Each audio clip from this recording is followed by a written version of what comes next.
Exam lesson YouTube channel को subscribe करें और बेल आइकन को प्रेस करें ताकि आने वाली हर वीडियो का नोटिफिकेशन आपको मिलता रहे। नमस्कार बच्चों, आज हम कक्षा 9 विषय संस्कृत के पंचम पाठ सूक्ति मौक्तिकम का अध्ययन करेंगे। सूक्ति मौक्तिकम शब्द का अर्थ है सूक्ति रूपी मोती और सूक्ति का अर्थ होता है अच्छे वचन। अच्छे वचन, तो अच्छे वचन रूपी मोती। आइए पहले पढ़ते हैं पाठ परिचय। प्रस्तुतोऽयं पाठः नैतिक शिक्षाणां प्रदायक रूपेण वर्तते। यह पाठ नैतिक शिक्षा का प्रदायक रूप में है या नैतिक शिक्षा देने वाला है। यह पाठ नैतिक शिक्षा देने वाला है। अस्मिन् पाठांशे विविध ग्रंथेभ्यः संग्रहणं कृत्वा नाना नैतिक शिक्षा बोधक पद्यानि गृहीतानि सन्ति। इस पाठांश में या इस पाठ में विविध ग्रंथेभ्य अनेक ग्रंथों से संग्रहण करके संग्रहित करके नाना नैतिक शिक्षा बोधक पद्यानि अनेक नैतिक शिक्षा की जानकारी देने वाले पद्य गृहीतानि सन्ति संग्रहित हैं। तो इस पाठ में अलग अलग ग्रंथों से पद्य लिए गए हैं। नीति संबंधी या नैतिक शिक्षा का पाठ पढ़ाने वाले या नैतिक मूल्यों का बोध कराने वाले पद्य इस पाठ में है। अत्र सदाचरणस्य महिमा, यहाँ सदाचरण की महिमा या सदाचार की महिमा, प्रियवाण्यः आवश्यकता, प्रिय वचन बोलने की क्या आवश्यकता है ये, परोपकारिणां स्वभाव है, परोपकारियों का कैसा स्वभाव होता है ये, गुणार्जनस्य प्रेरणा, गुणों को इकट्ठा करने की प्रेरणा, मित्रतायाः स्वरूपम, मित्रता का स्वरूप की मित्र कैसा कौन मित्र सर्वश्रेष्ठ होता है ये, श्रेष्ठ संगति है प्रशंसा और श्रेष्ठ संगति की प्रशंसा अर्थात सज्जनों का साथ करने से क्या लाभ होता है ये, तथा च सत्संगति है प्रभाव और सज्जनों का साथ करने से या सज्जनों का संग करने से क्या प्रभाव पड़ता है, इत्यादि नाम विषयानाम इत्यादि विषयों का निरूपणम वर्तते, निरूपण है या वर्णन किया गया है। संस्कृत साहित्य नीति ग्रंथानाम समृद्धा परंपरा दृश्यते। संस्कृत साहित्य में नीति संबंधी बहुत सारे ग्रंथ देखे जाते हैं। तत्र प्रतिपादित शिक्षानाम अनुगमनम कृत्वा, और वहाँ दी गई शिक्षा का अनुगमन करके अनुसरण करके, कहाँ दी गई शिक्षा का, नीति ग्रंथों में दी गई शिक्षा का अनुसरण करके जीवन साफल्यम कर्तुम शक्नुमः, हम अपना जीवन सफल बना सकते हैं या जीवन सफल करने में समर्थ हैं। आइए पहले पढ़ते हैं पहला श्लोक जो मनुस्मृति से लिया गया है और महाराज मनु इसके लेखक है मनुस्मृति के। तो पहला श्लोक है वृत्तम यत्नेन संरक्षेद वित्तमेति च याति च अक्षिणो वित्ततः क्षीणो वृत्ततस्तु हतो हतः। वृत्तम का अर्थ होता है सदाचार। तो सदाचार की यत्नेन यत्न पूर्वक, पूरे यत्न के साथ, पूरी कोशिश के साथ, संरक्षित रक्षा करनी चाहिए, रक्षा करनी चाहिए, सदाचार की यत्न पूर्वक रक्षा करनी चाहिए। और इसके बाद कहा है वित्तम एति च याति च। वित्तम का अर्थ होता है धन, एति आता है यानी कि प्राप्त होता है और याति जाता है, चला जाता है। तो पहली पंक्ति का अर्थ हुआ कि हमें अपने सदाचार की यत्नपूर्वक रक्षा करनी चाहिए क्योंकि धन आता है और चला जाता है। क्योंकि धन कैसा होता है, धन होता है चंचल, जो आज हमारे पास है कल किसी दूसरे व्यक्ति के पास होगा, उससे अगले दिन किसी तीसरे व्यक्ति के पास होगा। तो धन तो आता है और चला जाता है। तो हमारे पास रहता क्या है, हमारा आचरण, कि हम दूसरों के साथ कैसा बर्ताव करते हैं, कैसा व्यवहार करते हैं, वो ही हमारे पास रहता है। और धन तो आता है और चला जाता है, आज हमारे पास है कल किसी और के पास चला जाएगा। अक्षिणो वित्ततः क्षीणो वृत्ततस्तु हतो हतः। अब दूसरी पंक्ति में भी वही बात बताई है कि हमें यत्नपूर्वक अपने व्यवहार की, अपने सदाचार की रक्षा करनी चाहिए क्योंकि धन तो आता और चला जाता है। तो वित्त और वृत्त, धन और सदाचार की तुलना यहाँ की गई है कि धन से बढ़कर सदाचार कैसे है, हमारा अच्छा आचरण धन से बढ़कर है। दूसरी पंक्ति में बताया है अक्षिणो वित्ततः, वित्ततः धन से अक्षीण है धनवान रहने पर, धन से धनवान का अर्थ है, क्षीण का अर्थ होता है, वैसे क्षीण का अर्थ होता है नष्ट हुआ और अक्षीण है नष्ट न हुआ। तो वित्ततः क्षीण का अर्थ हुआ यहाँ पे जिसका धन नष्ट नहीं हुआ है या जो धनवान है, या जिसके पास धन तो बहुत सारा है परंतु वृत्ततः क्षीण है, जिसका सदाचार नष्ट हो गया है। यह सदाचार से जो गरीब है, धन से तो जो धनवान है, अमीर है, और अपने अच्छे आचरण से जो गरीब है, अर्थात जिसके पास बहुत सारा धन तो है परंतु अच्छा आचरण नहीं है, दूसरे के साथ जो गलत व्यवहार करता है और धनवान है, ऐसा मनुष्य हतोहत है, नष्ट हुए के समान है।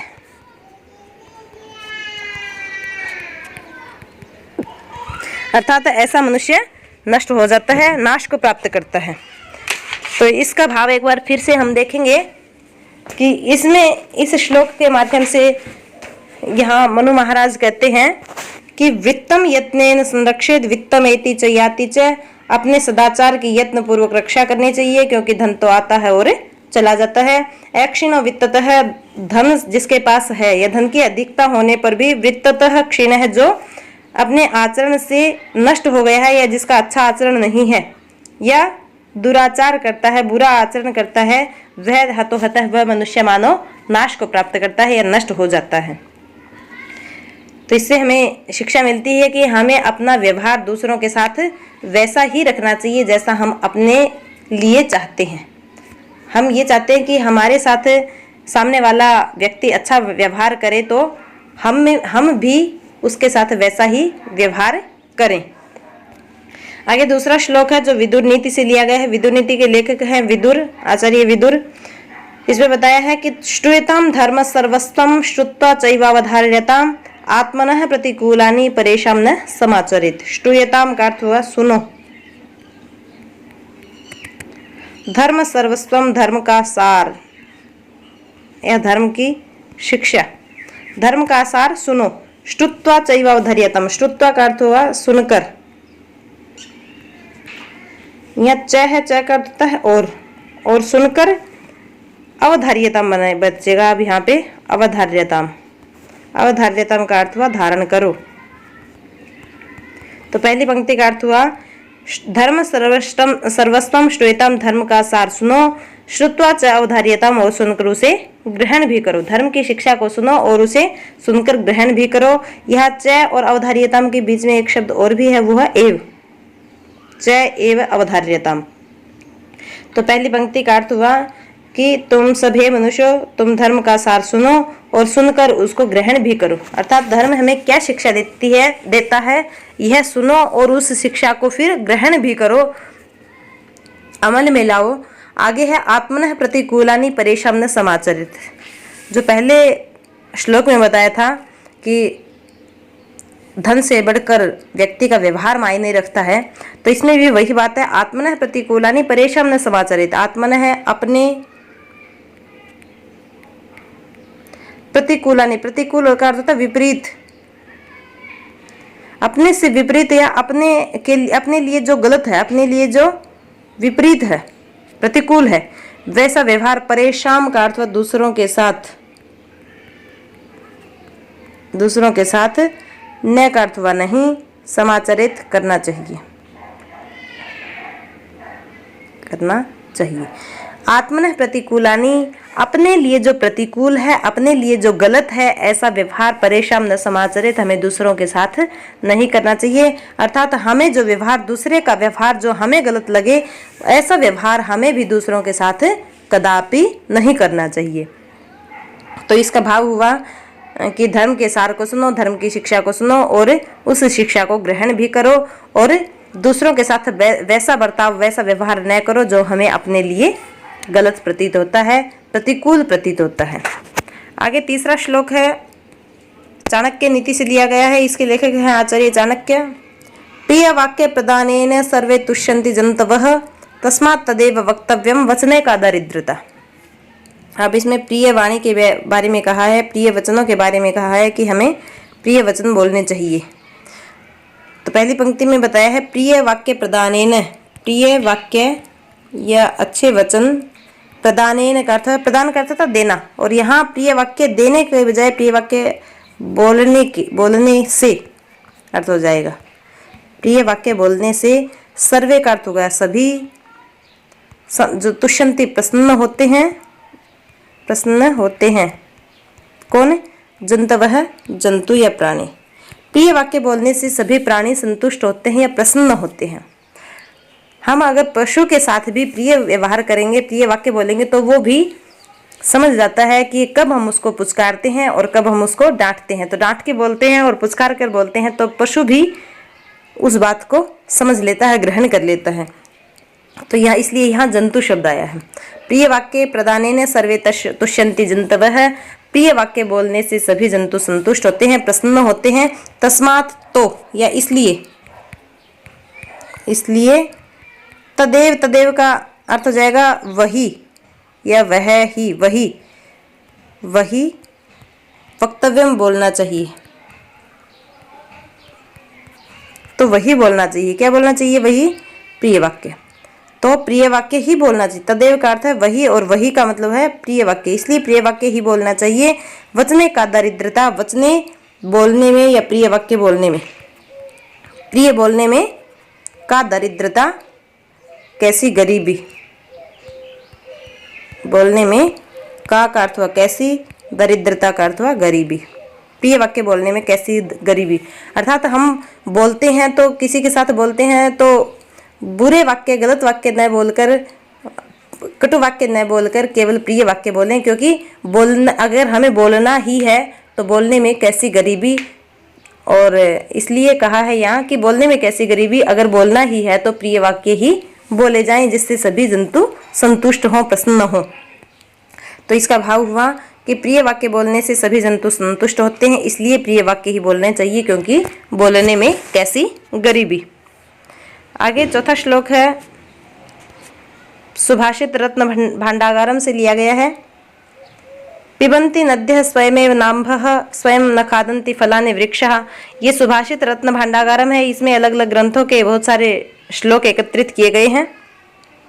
पिबन्ति नद्यः स्वयमेव नाम्भः स्वयं न खादन्ति फलानि वृक्षः।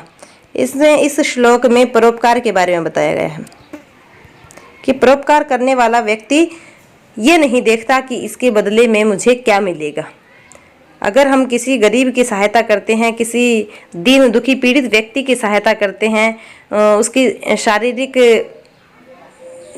शारीरिक रूप से कमज़ोर है ऐसे व्यक्ति की सहायता करते हैं, जिसको मानसिक पीड़ा है ऐसे व्यक्ति की अगर सहायता करते हैं, तो हमें इस भावना से उसका उपकार करना चाहिए कि हमें इसके बदले में कुछ नहीं चाहिए। अर्थात प्रत्युपकार की भावना के साथ, प्रत्युपकार की भावना हमें नहीं रखनी चाहिए। प्रत्युपकार का अर्थ होता है उपकार के बदले उपकार लेना। अगर हम ये ना सोचें कि मैं इसका उपकार करूँगा, इसकी भलाई करूँगा तो ये भी मेरी भलाई करे, तो प्रत्युपकार की भावना के बिना ही हमें परोपकार करना चाहिए, दूसरे की भलाई करनी चाहिए। तो इसमें ऐसी वस्तुओं के बारे में बताया है कि जो हमारे ऊपर परोपकार करते हैं परंतु बदले में कुछ भी हमसे नहीं चाहते, किसी प्रकार की कोई इच्छा हमसे नहीं रखते। तो पहली पंक्ति में बताया है, पिबन्ति नद्यः स्वयमेव नाम्भः। नद्यः, नद्य का अर्थ होता है नदियाँ, नदी शब्द का बहुवचन है नद्यः। तो नदियाँ पिबन्ति पीती हैं, नदियाँ पीती हैं, स्वयमेव खुद ही। नाम्भ, नाम्भ का विच्छेद हो जाएगा न का अर्थ हुआ नहीं, और अम्भ का अर्थ होता है पानी। तो पहली पंक्ति का अर्थ क्या हुआ, नदियाँ नहीं पीती हैं। क्या नहीं पीती हैं? खुद का पानी। नदियाँ खुद ही पानी नहीं पीती, अर्थात नदियों के अंदर जो पानी होता है वो पानी नदी स्वयं नहीं पीती बल्कि हमारे लिए प्रदान करती हैं। तो नदियाँ स्वयं अपना पानी नहीं पीती। दूसरी पंक्ति में स्वयं न खादन्ति फलानि वृक्षः। स्वयं का अर्थ हुआ खुद न नहीं, खादन्ति खाते हैं, फलाने का अर्थ हुआ फल, और वृक्षः का अर्थ हुआ वृक्ष। तो वृक्ष खुद फल नहीं खाते हैं, वृक्ष अपने फल खुद नहीं खाते हैं। वो किसके लिए, वो फल किन को प्रदान करते हैं? हम सबको। तो हमारे लिए ही वृक्ष फल प्रदान करते हैं, खुद उन फलों का उपभोग नहीं करते। तो पहली पंक्ति का अर्थ हुआ नदियाँ अपना पानी स्वयं नहीं पीती। दूसरी पंक्ति का अर्थ हुआ वृक्ष अपने फल स्वयं नहीं खाते। तीसरी पंक्ति है, नादंती सस्यम खलु वारी वारः। नादंती का विच्छेद हो जाएगा न अदंती। अद धातु का अर्थ होता खाना, तो न का अर्थ हुआ नहीं, अदंती खाते हैं, नहीं खाते हैं। सस्यम, सस्य का अर्थ होता है फसल, और खलु का अर्थ हुआ निश्चय से, निश्चय से फसल नहीं खाते हैं। कौन? वारी वाह, वारी का अर्थ होता पानी और वाह का अर्थ हुआ पानी को ढोने वाले। पानी को ढोने वाले कौन है? बादल। तो वारी वाह बादल का पर्यायवाची शब्द है। तो वारी वाह बादल सस्यम फसल खलु निश्चय से, बादल निश्चय से फसल नया दंती नहीं खाते हैं। बादल भी फसल खुद नहीं खाते हैं। तो बादलों के कारण फसल कैसे होती है? बादल जब पृथ्वी पर वर्षा करते हैं तो पृथ्वी की जो उपजाऊ शक्ति है वो बढ़ जाती है और पेड़ पौधों को भी अपना भोजन प्राप्त करने में आसानी हो जाती है। इसलिए कहा है कि जो बादल हैं वो फसल खुद नहीं खाती है। जिनके बलबूते फसल होती है वो बादल भी उस फसल का उपभोग नहीं करते या उस फसल को नहीं खाते। आगे चौथी पंक्ति में है परोपकाराय सताम विभूतयः, परोपकाराय परोपकार के लिए, परोपकार के लिए, सताम का अर्थ सज्जनों का के की, सज्जनों के या सज्जनों की, विभूतयः विभूतियां हैं, यानी कि परोपकार करना ही सज्जनों का काम है, परोपकार करना ही उनकी वास्तविक सुंदरता है, विभूति है, शोभा है। तो इस श्लोक का अर्थ हुआ कि परोपकार ही सज्जनों की वास्तविक विभूति है या परोपकार करना ही सज्जनों की वास्तविक शोभा है। क्योंकि जिस प्रकार नदियां अपना पानी स्वयं नहीं पीती, फल अपने फल खुद नहीं खाते, बादल फसल को उपभोग खुद नहीं करते, इसलिए कहा कि परोपकार जी जो लोग हैं, परोपकार करना ही जिनका स्वभाव है, वो कौन है? सज्जन। अर्थात सज्जन लोगों के काम परोपकार के लिए ही होते हैं। जिस प्रकार जो प्राकृतिक वस्तुएं हैं वो सारी परोपकार के लिए हैं। ये प्रकृति पूरी प्रकृति जो है वो परोपकार के लिए है। तो स्वयमेव नाम्भः नद्यः पिबन्ति, नदियाँ अपना पानी स्वयं नहीं पीती, फल अपने वृक्ष अपने फल स्वयं नहीं खाते, बादल फसल को नहीं खाते या फसल का उपभोग नहीं करते। और इसलिए कहा है कि परोपकार के लिए ही सज्जनों की विभूतियां हैं या सज्जनों के कार्य हैं। और इसके साथ हमारे 4 श्लोक पूर्ण हुए। आगे के 4 श्लोक हम अगले वीडियो में पढ़ेंगे। तब तक मेरा आपसे अनुरोध है कि इन श्लोकों को अच्छे से समझने के लिए, जानने के लिए आप इस वीडियो को दोबारा देख सकते हैं, सुन सकते हैं। और इसी के साथ आप सभी का धन्यवाद।